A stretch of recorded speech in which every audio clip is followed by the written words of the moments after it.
हाँ, तो हमारी प्रिय छात्राओं, आप लोग कैसे हैं? हमें उम्मीद है कि आप लोग अच्छे ही होंगे और आपकी पढ़ाई अच्छी खासा से ही चलती होगी और आप मन तन धन लगा करके पढ़ते होंगे। चलिए, मेरी वीडियो एक दो दिन आपको नहीं मिली, कल परसों। कारण यह था कि कुछ घरेलू वर्क थे जिसके कारण नहीं दे पाए। इसके लिए मैं बिल्कुल क्षमा प्रार्थी हूँ आप लोगों से। और इस जगह से मेरे टेक्नीशियन साहब भी आ गए हैं और यह जो है रेगुलर कंटेंट अब हम दे पाएंगे। और चलिए, आज सबसे अच्छी बात यह है कि आज हम इंटर का भी वीडियो डालेंगे। तो आइए, क्लास 10th का चैप्टर नंबर 3 मुद्रा बचत एवं साख पार्ट 2, पार्ट 1 दे चुके हैं। पार्ट 2 इसका प्लेलिस्ट पर आप जा करके सारा वीडियो देख सकते हैं। ऐसे भी ज्योग्राफी और हिस्ट्री का मैं डाल दिया हूँ, लगभग चैप्टर्स का। आप जा करके उसको प्लेलिस्ट से निकाल करके आप देख लीजिए, आपकी ऑब्जेक्टिव बेसिक बहुत अच्छा मजबूत हो जाएगा।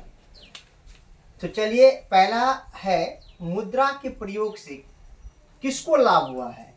तो उपभोक्ता और उत्पादक को लाभ हुआ है। अगर मुद्रा का प्रयोग कर रहे हैं, यदि हम कोई रुपया पैसा का प्रयोग कर रहे हैं, किसको लाभ होगा? हमको होगा, हम जिससे खरीदते हैं उसको होगा। तो इसलिए उपभोक्ता और उत्पादक, उपभोक्ता और उत्पादक,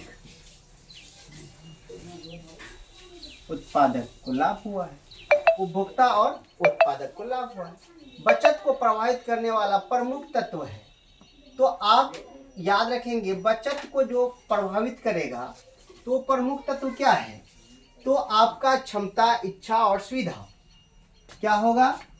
बचत की क्षमता, बचत की क्षमता,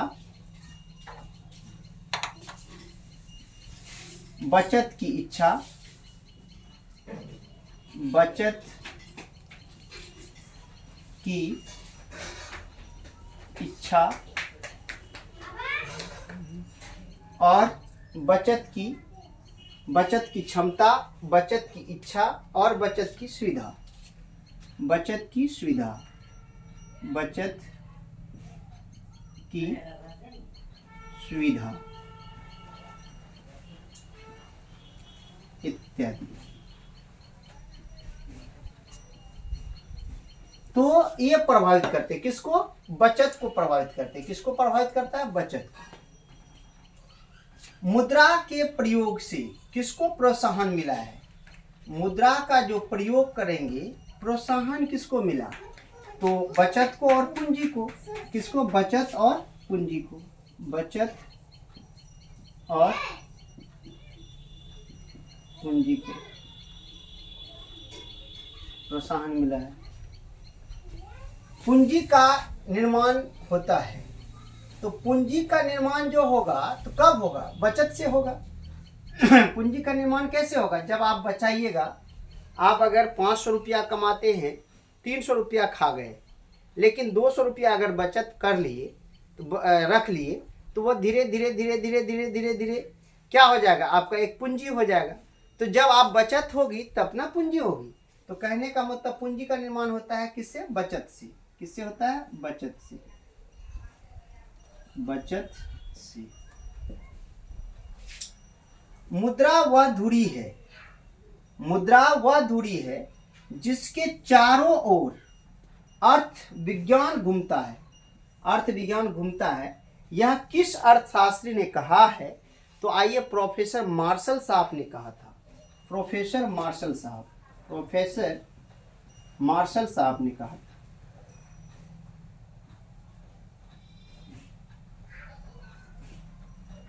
मार्शल साहब ने कहा था। मुद्रा का प्राचीनतम रूप है।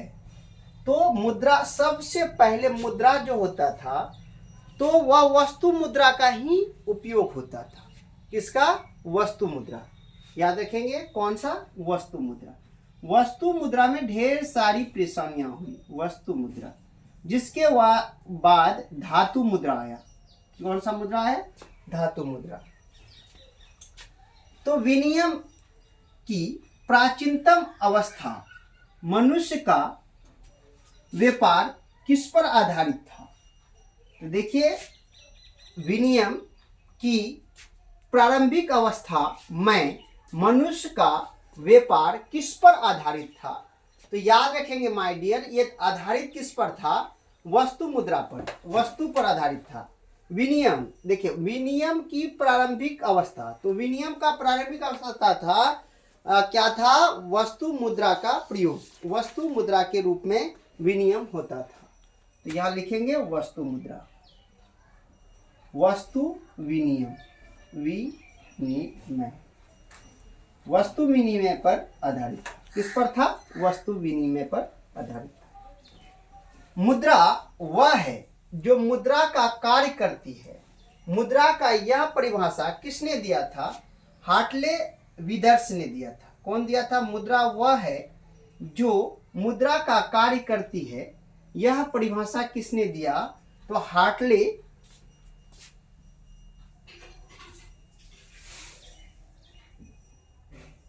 विदर्स, हार्टले विदर्स महोदय ने दिया। स्वीडन, स्वीडन एक देश है। स्वीडन की मुद्रा क्या कहलाती है? तो माय डियर्स याद रखेंगे, कोरोना कहलाती है। कोरोना, कोरोना एक बीमारी है, वह कोरोना नहीं, कोरोना पहले से ही मुद्रा है। तो आइए, व्यावसायिक बैंकों द्वारा, जो व्यावसायिक बैंक है जैसे एसबीआई बैंक, हमारे भारत में लगभग अभी 25 से 30 व्यावसायिक बैंक है, लेकिन कुछ ही बैंकों को राष्ट्रीयकरण मिला है, तो राष्ट्रीयकृत है। जैसे आपका व्यावसायिक बैंकों में SBI bank, UCO bank, Punjab national bank, Nalanda bank, जैसे आपका बड़ौदा बैंक इत्यादि बहुत सारे हैं। लेकिन यहाँ कहा रहा है व्यावसायिक बैंकों द्वारा दिए जाने वाले ऋण को क्या कहते हैं? तो शाखा मुद्रा, या कहते हैं शाखा मुद्रा, शाखा मुद्रा या बैंक मुद्रा, या बैंक मुद्रा, बैंक मुद्रा, शाखा मुद्रा या बैंक मुद्रा। मुद्रा की वैधानिक परिभाषा किसने दी? प्रोफेसर नेप साहब ने दी थी। मुद्रा की वैधानिक परिभाषा किसने दी?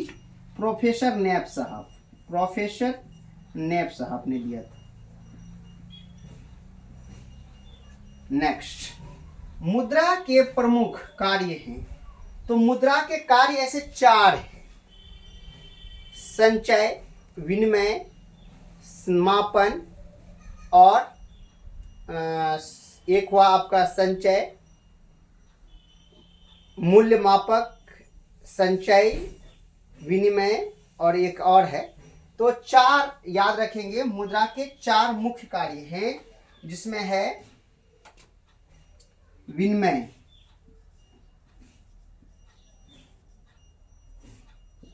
विनिमय है, मापक है,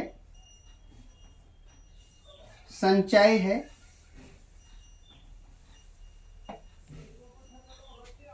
विनिमय, मापक, संचय, विनिमय, मापक, संचय इत्यादि कर देते हैं। 4 है, याद रखिएगा माय डियर्स, किताब में दी हुई, आप जाके किताब देख लेंगे। 4 कार्य है मुद्रा के। कितने हैं? 4 कार्य। मूल्य भुगतान आ गया तो लिख लीजिए, इसका है मूल्य भुगतान एवं भुगतान, भुगतान, बस यही 4 कार्य हैं: विनिमय, मापक, संचय और भुगतान। वस्तु विनिमय प्रणाली की मुख्य कठिनाई थी। वस्तु विनिमय प्रणाली की मुख्य कठिनाई क्या था? तो याद रखेंगे, वस्तु विनिमय में जो मुख्य कठिनाई था, तो उसकी दोहरा संयोग की, एक मापन की। जैसे मान के लिए मेरे पास गाय हुआ है या गाय है, हमें कपड़ा लेना है, तो आप कपड़ा के लिए गए, तो कपड़ा का मूल्य क्या होगा? मेरी गाय का मूल्य क्या होगा? और उसी गाय से हमें और सामान लेना था, तो गाय को तो 2 टुकड़े नहीं कर सकते थे। तो कहने का मतलब था कि अगर हम गाय को टुकड़ा कर दिए तो इसका उपयोग खत्म हो गई। तो ये सब परेशानी होती थी वस्तु विनिमय में।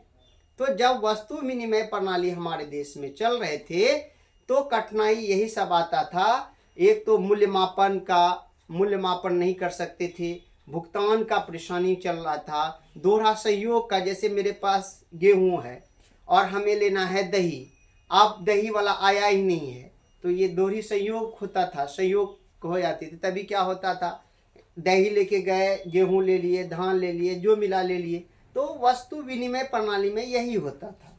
तो आप याद रखेंगे वस्तु विनिमय प्रणाली में क्या था, दोहरी संयोग का या मूल्य मापन का, मूल्य मापन, मूल्य मापन का, दोहरे संयोग का,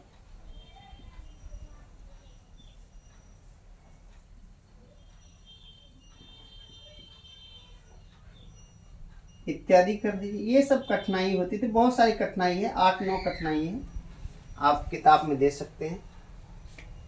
किस धातु का मुद्रा के रूप में सर्वाधिक उपयोग हुआ है? तो अब कौन सा धातु था जो मुद्रा के रूप में ज्यादा उपयोग हुआ? ये है सोना और चांदी। सोना और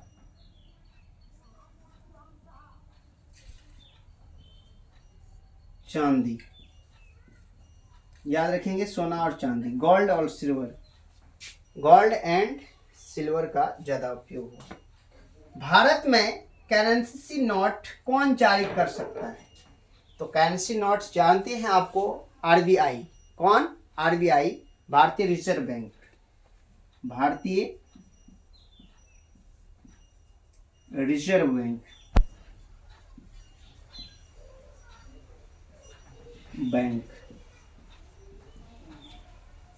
कौन? रिजर्व बैंक, इसी को कहते हैं शॉर्ट में आरबीआई।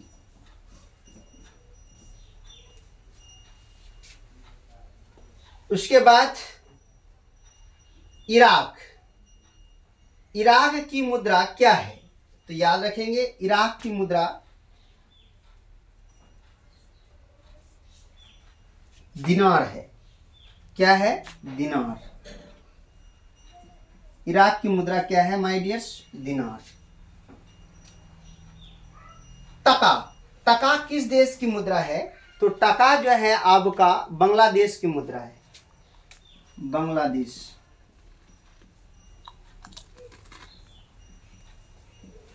बांग्लादेश का पूर्व नाम क्या था माय डियर्स?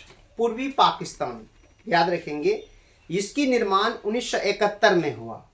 1971 सर्वप्रथम वहां का प्रधानमंत्री या वहां के राष्ट्रपिता शेख मुजीबुर रहमान को कहा जाता है, जिसके भारत के थोड़ा सा सहयोग पर बांग्लादेश का निर्माण हुआ 1971 में, जिसके चलते हमें युद्ध भी झेलना पड़ी। तो 1971 में बांग्लादेश का निर्माण हुआ था और टका उसकी राजधानी है। ये टका है, टका जो उसका मुद्रा है, और ढाका उसकी राजधानी है, याद रखेंगे। यूरोपीय आर्थिक संघ की मुद्रा क्या है? तो यूरोपीय आर्थिक संघ की मुद्रा यूरो है, याद रखेंगे। कौन है? यूरो। भारत के प्रमुख मुद्रा का, भारत के मुख्य यानी कि मुद्रा का नाम क्या है? तो आप लोग सब जानते होंगे, मगर है तो इजी, लेकिन बहुत सारे बच्चा भूल जाते हैं। इसकी मुद्रा आपका है क्या? रुपया। क्या है? रुपया। भारत की मुद्रा क्या है? रुपया। और इसकी राजधानी कहाँ है? नई दिल्ली। और भारत का केंद्रीय बैंक कौन है? तो केंद्रीय बैंक आपको पहले ही बता चुके हैं, तो आरबीआई है। RBI, RBI reserve bank of India है। माय डियर्स, हमें उम्मीद है कि आप लोग समझ गए होंगे, और एक बार मैं रिपीट करता हूं, आप ध्यान पूर्वक सुन लेंगे। ध्यान पूर्वक यदि आप सुन लिए तो आपका ये बातें नहीं निकलेंगी। चलिए, मुद्रा के प्रयोग से किसको लाभ हुआ है? उपभोक्ता और उत्पादक को, जो यूज किया और जो बनाया, दोनों को। बचत को प्रभावित करने वाला प्रमुख तत्व है बचत की क्षमता, बचत की इच्छा, बचत की सुविधा इत्यादि। मुद्रा के प्रयोग से किसको प्रोत्साहन मिला है? बचत और पूंजी को। मुद्रा का निर्माण होता है बचत से। मुद्रा वह धुरी है जिसके चारों ओर अर्थ विज्ञान घूमता है। यह किस अर्थशास्त्री का कथन है? प्रोफेसर मार्शल साहब का है। मुद्रा का प्राचीनतम रूप क्या है? प्राचीनतम रूप है वस्तु मुद्रा का। विनिमय की प्रारंभिक अवस्था में मनुष्य का व्यापार किस पर आधारित था? वस्तु विनिमय पर आधारित था। मुद्रा वह है जो मुद्रा का कार्य करती है। मुद्रा वह है जो मुद्रा का कार्य करती हो। यह मुद्रा की यह परिभाषा किसने दी थी? हार्टले विदर्स ने दिया था। स्वीडन की मुद्रा क्या है? स्वीडन की मुद्रा क्रोना है। व्यावसायिक बैंकों का राष्ट्रीयकरण, व्यावसायिक बैंकों द्वारा दिए जाने वाले ऋण को क्या कहते हैं? शाख मुद्रा या बैंक मुद्रा कहते हैं। मुद्रा की वैधानिक परिभाषा किसने दी? प्रोफेसर नैप साहब ने दिया। मुद्रा के प्रमुख कार्य हैं विनिमय, मापक, संचय और भुगतान। मुद्रा के 4 कार्य हैं, ये चारों कार्य याद रखेंगे। मुद्रा यानी कि वस्तु विनिमय प्रणाली की मुख्य कठिनाई थी मूल्य मापन, दोहरी संयोग इत्यादि का। किस धातु का मुद्रा के रूप में सर्वाधिक प्रयोग हुआ है? सोना चांदी का। भारत में करेंसी नोट कौन जारी करता है? तो वह भारतीय रिजर्व बैंक आरबीआई ने जारी करता है। इराक की मुद्रा क्या है? ये दिनार है। टाका किस देश की मुद्रा है? बांग्लादेश की मुद्रा है। यूरोपीय आर्थिक संघ की मुद्रा क्या है? यूरो है। भारत के मुद्रा का नाम क्या है? रुपया है। और भारत का केंद्रीय बैंक कौन है? आरबीआई है, जिसे रिजर्व बैंक ऑफ इंडिया कहते हैं। और ये मुद्रा को कंट्रोल करने का, शेयरिंग मार्केट में क्या कैसे क्या करना है, ये मुद्रा सारा काम मुद्रा का सिर्फ 1-2 रुपए से लेकर के जितने की भी नोट हैं ये केंद्रीय बैंक बनाता है और केंद्रीय बैंक के गवर्नर का सिग्नेचर होता है। लेकिन 1 रुपये के नोट पर इसका सिग्नेचर नहीं होता है। मैंने पिछले वीडियो में आप लोगों को बताया था कि 1 रुपये के नोटों पर किसकी सिग्नेचर होता है? आपका केंद्र सरकार के वित्त सचिव का सिग्नेचर होता है। याद रखेंगे, वित्त सचिव का सिग्नेचर होता है। माय डियर्स, हमें आशा है कि आप लोग समझ गए होंगे। यदि कोई दिक्कत हो आप लोगों को तो एक ही माध्यम है हम लोगों की बातचीत का, कमेंट सेशन। कमेंट सेशन में आप जा करके कमेंट करेंगे।